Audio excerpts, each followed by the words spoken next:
Welcome to Silent Symptoms, a Black mental health podcast. I am your host, Katasso Fridge, a Florida-based therapist. This podcast focuses on mental health, stigmas, and social injustices that affect the Black community. This podcast was created to bring awareness about mental health and can be used as an educational guide, but this is not to be used as a replacement for seeking help from a therapist. I hope you enjoy the podcast. Hi, welcome to Silent Symptoms, a Black mental health podcast. Today on the pod, we're going to be talking about knowing your worth. And you're going to have to excuse my voice because I've been sick for the last 2 weeks, so it's kind of difficult for me to project, and I probably do sound kind of stuffy. So please bear with me on this specific episode. So today when I talk about knowing your worth, it comes in different capacities. Knowing your worth in relationships and knowing your worth in friendships. I think a lot of us have struggled in that area at some point in our lives. So there's no denying that there. And what inspired me to come up with a specific topic is because I've been hearing a lot lately that people have been struggling with their worth, and they probably don't even know that's their struggle. They're staying in relationships that are unhealthy, or friendships that are not really helpful, or relationships that aren't a two-way street. So we have to be really careful how we're going to be perceived in relationships and how we perceive others in relationships. So currently, it's cuffing season, the summer is coming around, spring is trying to show up, and we have to be readily available for the things that we want in our lives. So the first things that we really have to do is take an internal look at ourselves as to what we are displaying to people that we're trying to attract. So if you're looking for a successful man or a woman, you have to be dressing like you're successful. And you have to carry yourself as such. So you can't expect a man that has his stuff together and you don't. If you're struggling with your self-esteem and you want to meet a man that is confident, it's kind of hard to get that. You know, you are what you project. And it's kind of hard for us sometimes to see like what we're worth and what we're putting out there in the atmosphere, because we've been traumatized in previous relationships. We've put up with too much and we feel like we're not putting up with anything like that anymore.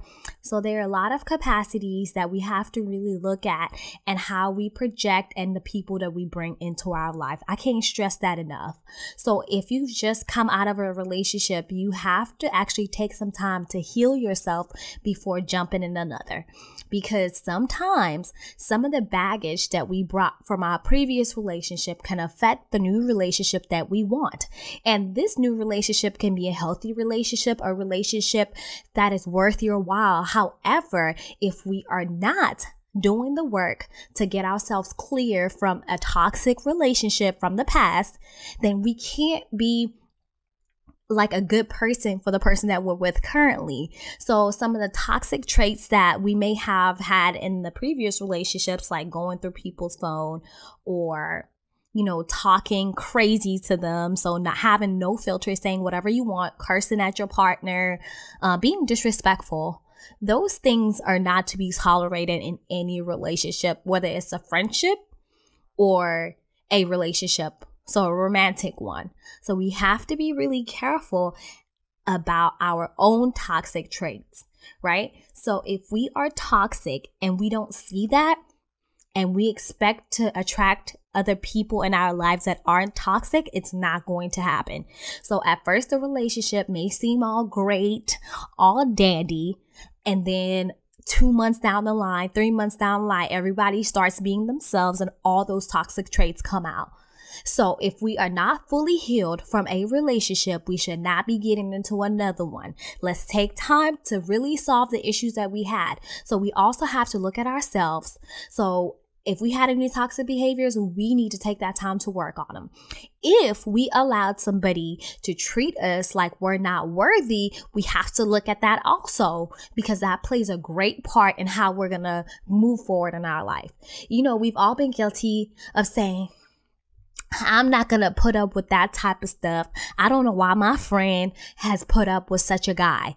And then we meet someone And then we're in a relationship with the exact same person that we said we wouldn't be in a relationship with. You know what I mean? So we have to be really careful of the things that we say we're not going to do, especially if we've never been through that specific situation. We are not exempt from being in bad relationships. Bad relationships are going to come, but it's all about how you move forward from a situation that is toxic. And we also have to notice the signs of toxicity in relationships. So number one, if you're dating someone that is very secretive, they don't want you to know anything about their life, and you don't hear from them for days at the time, they're cheating and you catch them on multiple occasions, they're disrespectful, they talk to you like you don't even matter, and there are more things that show that somebody's toxic. So if they're cursing at you, lashing out at you, calling you names, those are the things that we do not want when we're in a relationship. It is possible to be in a healthy relationship with someone where the communication is there.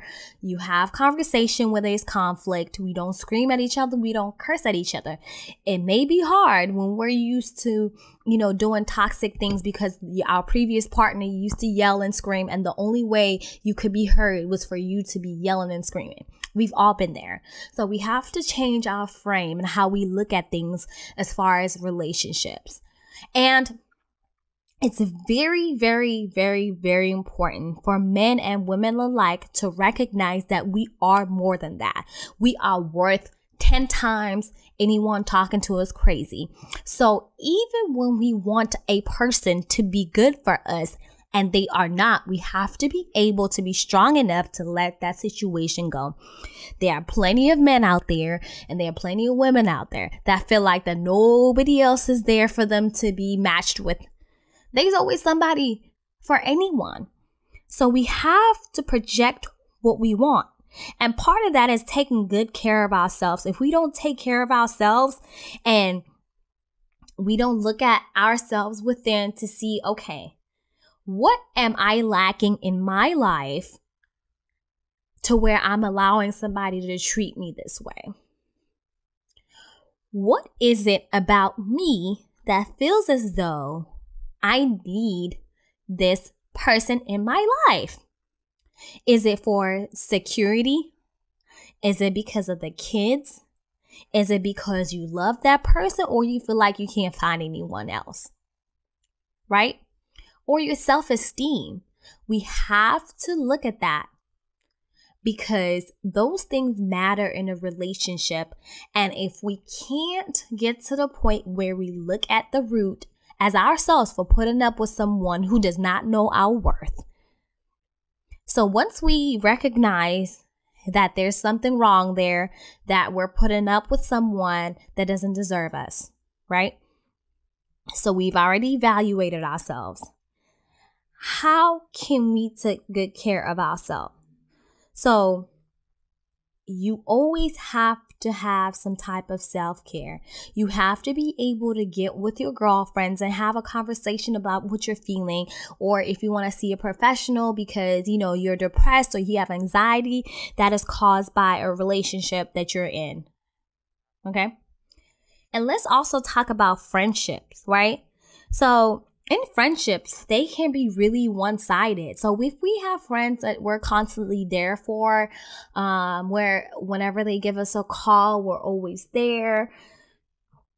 But when we need something back from them, they can't give us anything. If we're constantly supporting our friends, but they don't support us, that can get really, really draining. And we have to also analyze friendships and hold them to the same standards as we do as a relationship, because it's also a transaction. Like, you scratch my back, I scratch yours. And communication and friendships is very important. I've had friends who, I've been there for through their relationships, turmoil, letting them call me at 3 o'clock in the morning, listening to them for hours venting about their terrible relationship, right? When I was in a terrible relationship, I would give them a call. They wouldn't answer, or they answer when they felt like it. If I called them at crazy hours, they never answered.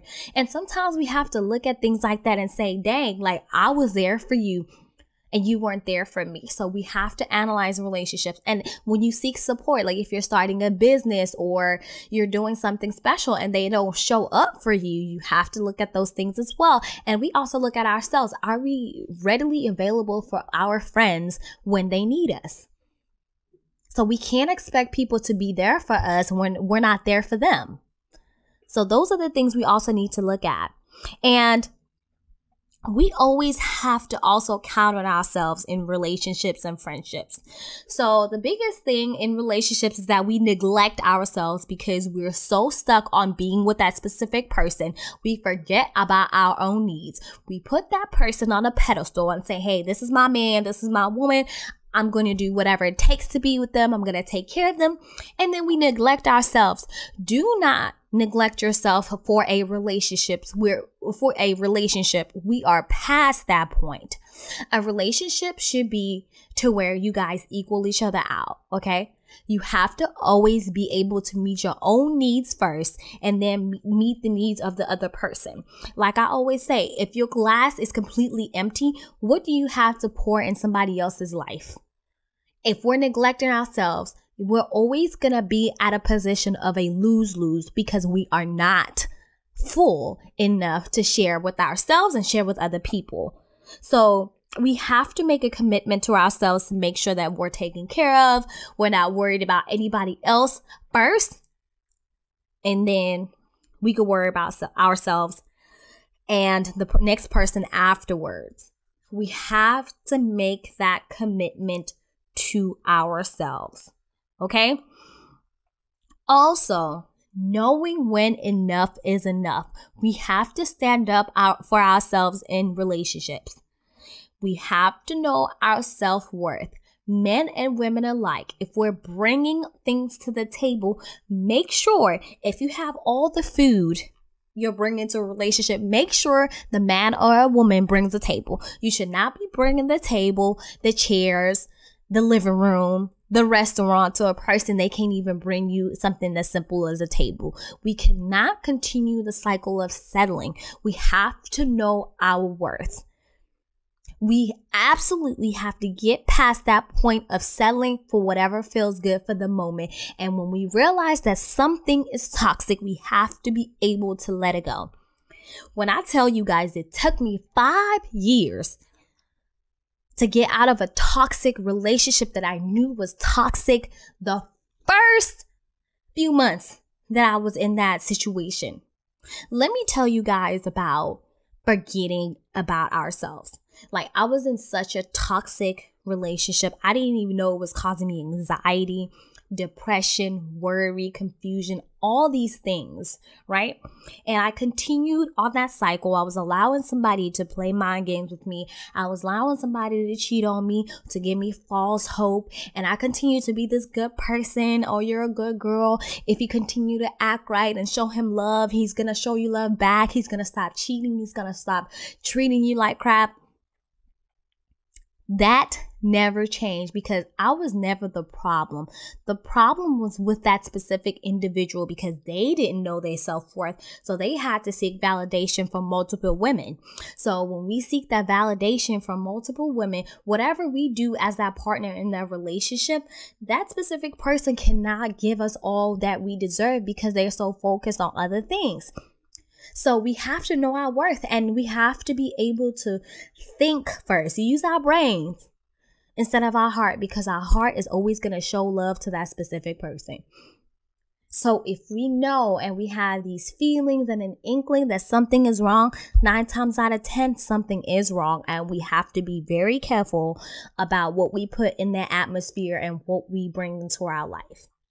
So we also have to write down the things that we want out of a relationship. So before I got into this awesome relationship, I really was at a loss. So before my current relationship, I was just in a very toxic relationship. I was in a hard place. And at that point, I had made a decision that, you know what? I'm just tired of spinning around in circles. For months before I had a breakup in this relationship from before, I started to mentally detach myself. So I would tell this person we're not going to be together. And then for some reason, we'll end up back together. So what I started doing was emotionally detaching myself silently and not doing the things that I used to do, so that the, transition was a little bit easier, because I found myself always going back into this, toxic cycle of trying to be the fixer of a person who could not be fixed because they had their own issues before me. So when I moved forward, I was like, okay, one day I woke up, I was like, okay, we cannot be in this relationship anymore. And he was like, what? Yep. And that was my word. And then I never went back. So after the relationship ended, I started doing work with myself internally to see, okay, what made me stay in this relationship? Number one, I had to look at myself. And then number two, why did I think that it was okay for me to deal with such toxic behavior from a person and thought it was a good idea for me to still be a good person? Like, I really had to dig deep and do the work. And, and most of it was not even self-esteem. I had great self-esteem. I knew what I wanted and I knew what I deserved, but I continued because I thought that I was in love and I can't get out of that cycle. So once I made that decision, I was like, nope, this is not going to be my life. I knew this person was not going to be my husband. So why am I still here? And one day I was talking to a friend and we decided, you know what? I'm going to start writing down all the things that I want from a man, my non-negotiables. And this is not saying that, oh, if you don't meet 10 of these, we're not going to be together. But I wrote down all the realistic things that I wanted out of a person because, before I was settling and I didn't, use my self-worth. I was just going with what was good in the moment. So after I wrote down this list, like literally wrote down the list, I started going out with my friends. I was having fun. I was traveling. I was doing all these amazing things in my life. And one day, boom, I meet a man that had, like, when I say 95% of those things on my list, I mean that 95%.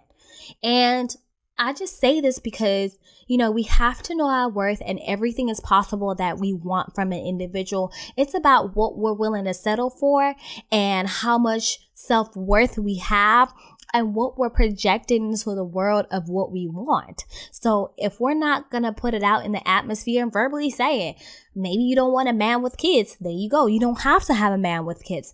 Or you want someone that is going to be your motivator. There you go. He's going to be around. Or someone that is great at communicating their issues. There you go. Somebody that won't cheat on me. There you go. There are certain things that are non-negotiables in our life, and we have to write those down, because the minute we end up with someone that we settle for, it's not going to be a good thing. It's going to be another cycle. So we have to be happy with who we are first, and then we can come into a new relationship. So just know that with whatever relationship that you get into, friendship, you deserve more. You deserve everything that you ask for. You deserve to be loved 100%.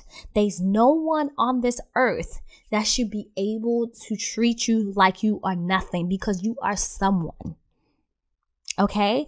And we also have to treat others with love and respect if we feel like we deserve that in turn. We cannot be nasty. We cannot be demeaning and expect great things. And we also have to be okay with the fact that the people that we want won't want us back. I think that's the hardest part to realize. We want something to work so badly that we just settle for anything. And then the pressure of family say, hey, when are you going to have kids? Or when are you going to get married? We cannot let other people determine where we're going with our relationships and our lives, because if we do everything on a time clock, we're not going to be happy. So we have to be able to do things on our terms and when we want things to happen. So I thank you guys so much for tuning in, and please know that we are worth so much. So peace and blessings. I hope you enjoyed the podcast. Thank you for tuning in. Please be sure to like, share, and subscribe to our podcast. You can catch us on Anchor and all your favorite media streams. Follow us on Instagram, Facebook, and YouTube at Silent Symptoms Podcast. Let us know if you have any feedback or topics that you would like to hear.